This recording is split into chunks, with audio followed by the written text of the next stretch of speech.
வரன் தேடுறீங்களா? பொருத்தமான வரன்களின் விவரங்களை உடனே பெற்றுக்கொள்ளுங்கள்.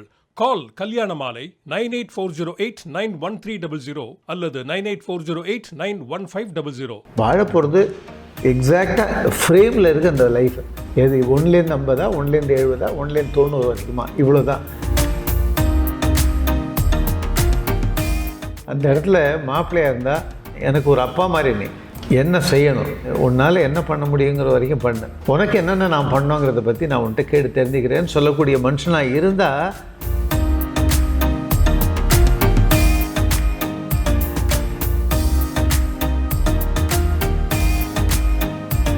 வணக்கம் சார். வணக்கமோ, எப்படி இருக்கிறீங்க? ஃபஸ்ட்டு தான் இருக்கேன். சரி, நல்ல விஷயம்.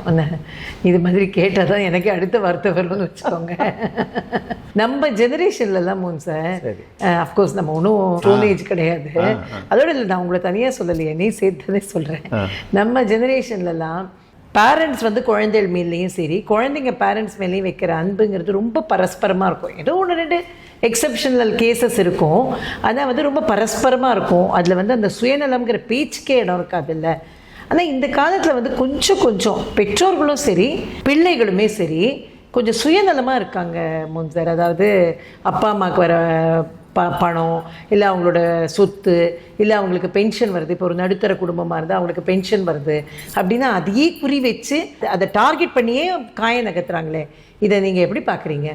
இல்லை, திருமணத்துலேயும் சேர்த்து தான் சொல்கிறேன், நான் எல்லாத்துலேயுமே சேர்த்து தான். எப்படி அந்த மாதிரி இருக்காங்களே, எப்படி நீங்கள் பார்க்குறீங்க அதை? கல்யாண மாலையின் வெட்டிங் அண்ட் பியாண்ட் மாபெரும் திருமண கண்காட்சி மார்ச் 1-2 கோயம்புத்தூர் கொடிசியாவில். வரம் தேடும் அந்தந்த சமூகத்திற்கான குளோபல் கம்யூனிட்டி மீட். திருமணம் மற்றும் குடும்பத்திற்கு தேவையான ஷாப்பிங் அனைத்தும் ஒரே இடத்தில். கல்யாண மாலை புகழ், பட்டிமன்றம், பேச்சரங்கம் என களை கட்டும் விழாக்கள். அனைவரும் வருக. மேலும் விவரங்களுக்கு 9840891300 அல்லது 9840891500. ரொம்ப கஷ்டப்பட்டு தான் பார்க்குறேன். மனசு கஷ்டமாக இருக்குது. எப்படி இருந்த உலகம் எப்படி ஆயிடுச்சுன்னு ஒரு இடத்துல தவிக்கிறது இல்லைன்னு சொல்ல முடியாது. ஏன்னா எல்லாமே மனித உயிர் சம்மந்தப்பட்டதே தவிர எல்லாமே மிஷின் சம்மந்தப்பட்டதோ இல்லை வேற்று கிரகத்துலேருந்து வந்த ஆளுங்களோ இல்லை. எல்லாருமே நமக்குள்ளே பிறந்து நமக்குள்ளே வாழறவங்க. அப்படிப்பட்ட ஒரு இதில் ஆசைகளோட லிமிட்டேஷன் விரிவாயிட்டே இருக்குது. எப்படி கல்வி விரிவடைகிறதோ, எப்படி ஒருத்தரோட ஏர்னிங் விரிவடைகிறதோ, அது மாதிரி ஆசைகளுடைய எல்லையும் விரிவடைகிறது. அது சரி, ஆசியானா ஆசியாவுக்குள்ளே இருக்கணும், அது அமெரிக்கா வரைக்கும் போயிடுறது. என்ன ஆகுதுன்னா, எப்படியாவது தெண்டி நம்ம யாரையாவது ஏமாற்றி வாழணுங்கிறத விட்டுட்டு சொந்தத்தையே ஏமாற்றி வாழலாம் அப்படிங்கிற ஒரு அநியாயமான ஒரு முடிவு அது. அதனால சொந்தத்தை ஏமாற்றி வாழும்போது அதில் நிறைய இழப்பு வருது. அதை ரியலைஸ் பண்ணல. நான் இவங்க இல்லாமல் வாழ்ந்துட முடியும், அதாவது அவங்க அப்பா அம்மாவோ இல்லை குழந்தைங்களோ இல்லாமல் வாழ்ந்துட முடியும் அப்படிங்கிற ஒரு கடுமை வருது. இந்த கடுமையெல்லாம் இந்த லைஃப்பில் அவசியமே இல்லை. வாழ போகிறது எக்ஸாக்டாக ஃப்ரேமில் இருக்குது அந்த லைஃப். எது 1லேருந்து 50, 1லேருந்து 70, 1லேருந்து 90 வரைக்குமா, இவ்வளோதான். அதுக்குள்ளே நம்மளோட பிறந்ததுங்க இல்லை நமக்கு பிறந்ததுங்க இவங்களோட, இல்லைன்னா நம்ம பெற்றவங்க இவங்களோட கேரை நம்ம எப்படி பார்த்துக்கலாம், அவங்களோட எவ்வளோ தூரம் இயல்பாக இருக்கலாம் அப்படிங்கிறத ஏன் இந்த உலகம் மறக்கணும்? இப்போ நீங்கள் கேள்வி கேட்டீங்க, இந்த கேள்வியை நான் உலகம் முழுக்க கேட்டுட்ருக்கேன். இந்த சொத்துக்காக உள்ள சண்டை போட்டுறாதீங்க. இந்த வருமானம் யார்கிட்டேருந்து கிராப் பண்ணுறதுக்கு, ஃபேமிலிக்குள்ளேருந்து கிராப் பண்ணுறதுக்கு, வெளியிலையும் பண்ணக்கூடாது, உள்ளுக்குள்ளேருந்து கிராப் பண்ணுறதையும் நிறுத்திடுங்க. தலைமுறைக்கு ஆகாது அப்படின்னு ஒரு கண்டிஷன் ஒன்று இருக்குது. இது மாதிரி செய்யப்படக்கூடிய அட்டூழியங்கள் 3 தலைமுறை வரைக்கும் தாக்கும் அப்படிங்கிற கதை நினச்சின்னு இருக்காங்க. கரெக்டு. ஏன்னா பணம் இருக்கும்போது எல்லாம் கண்ணை மறைக்கும், எல்லா விஷயங்களும் கண்ணை மறைக்கும். அப்போ தடுமாற்றம் ஏற்படும். கண்ணே தெரியலன்னா உங்களுக்கு எங்கேருந்து புத்தி தெரியும்? கரெக்ட். புத்தி தெளிவாகணும்னா கண்ணு ஓப்பனாக இருக்கணும். அதுவே ஓப்பனாக இல்லை.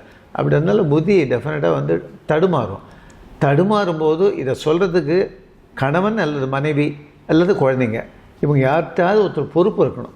செஞ்சு திரும்புறதுக்கு முன்னாடி வாசலில் அந்த தண்டனை நிற்குது. கலிகாலம்ங்கிறத நம்ம கண்கூடாக பார்க்கணும். அதை ஏன் நம்ம உணர மாட்டேங்கிறோம்? இப்போ சமீபத்தில் 2 இன்சிடென்ட் நான் கேள்விப்பட்ட இன்சிடென்ட்டு. சரி. ஒன்று அந்த கல்யாணத்துக்கு நானே போயிருந்தேன்னு வச்சுக்கோங்களேன். அந்த கல்யாணத்துக்கு அப்புறம் நான் வெளியில் வந்தபோது தான் தெரிஞ்சுது அங்கே ஏதோ ஒரு ரெஸ்ட்லெஸ்னஸ் இருந்துகிட்டே இருந்தது. அப்புறம் தான் தெரிஞ்சுது என்னன்னாக்க அந்த முதல் பொண்ணுக்கு அவங்க வந்து அப்போ கொஞ்சம் ரொம்ப வசதியாக இருந்த போது ஒரு 100 பவுன் நகை போட்டு ஒரு கார் வாங்கி கொடுத்துட்டு ரொம்ப நல்லா கல்யாணம் பண்ணியிருக்காங்க.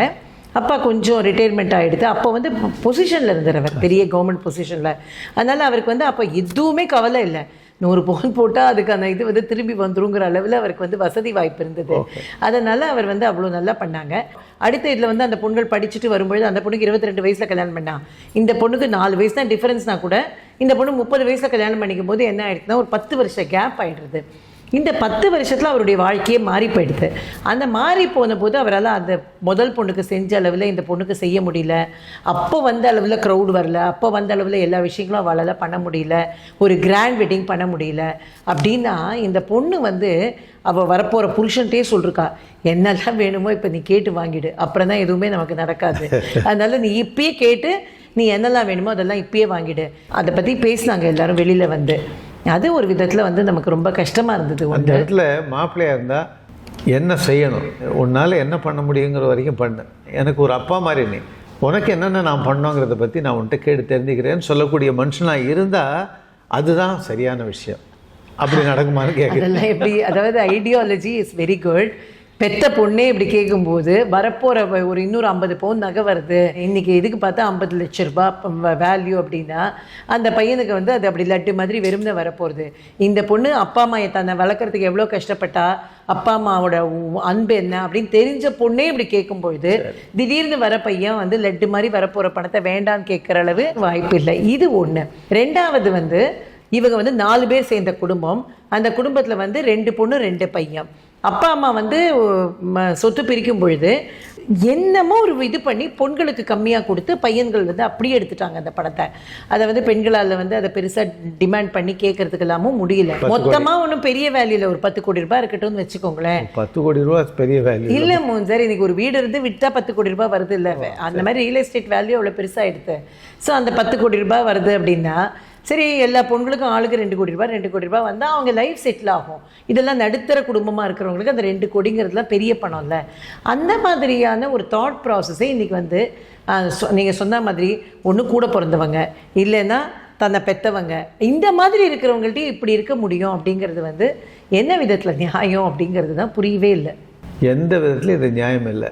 ஷேர் அண்ட் கேர் அதெல்லாம் ஒரு டெக்ஸ்ட் புக்கோடு நின்று போச்சு இல்லை.